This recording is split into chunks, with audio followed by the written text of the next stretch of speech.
Field marshal کی سمجھداری، بڑی جنگ کا خطرہ ٹل گیا۔ وزیر اعظم شہباز شریف کی زیر صدارت وفاقی کابینہ کا خصوصی اجلاس۔ وزیر اعظم شہباز شریف کا فیلڈ مارشل سید عاصم منیر اور وزیر خارجہ اسحاق ڈار کو زبردست خراج تحسین پیش کیا۔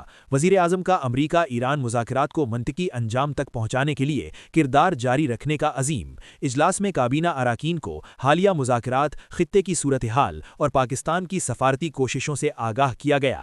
اعلامیے کے مطابق وفاقی کابینہ نے اتفاق رائے سے قرارداد منظور کی، جس میں کہا گیا ہے کہ وفاقی کابینہ رب ذوالجلال کے حضور سجدہ شکر ادا کرتے ہیں کہ وطن عزیز پاکستان کو موقع دیا وہ خطے اور دنیا میں قیام امن کے لیے مرکزی کردار ادا کرے۔ ہم ایران اور امریکہ کے درمیان ان تاریخ ساز امن مذاکرات کے انعقاد پر وزیر اعظم پاکستان محمد شہباز شریف، نائب وزیر اعظم اور سینیٹر اسحاق ڈار اور فیلڈ مارشل سید عاصم منیر کو خراج تحسین پیش کرتے ہیں، جنہوں نے اپنے معاونین کے ہمراہ انتھک لگن اور محنت کے ساتھ دو متحارب فرقین کو اکٹھا بٹھا دیا اور تقریباً نصف صدی پر محیط تعطل کا خاتمہ کیا۔ وفاقی کابینہ بالخصوص نائب وزیر اعظم سینیٹر اسحاق ڈار اور فیلڈ مارشل سید عاصم منیر کی شبانہ روز کوششوں کو انتہائی قدر کی نگاہ سے دیکھتی ہے، جنہوں نے راتیں جاگ کر انتہائی احسن طریقے سے معاملات کو نبھایا۔ قرارداد میں مزید کہا گیا ہے کہ بلا شبہ اقوام عالم کی تاریخ میں پاکستان کا یہ کردار ہمیشہ یاد رکھا جائے گا۔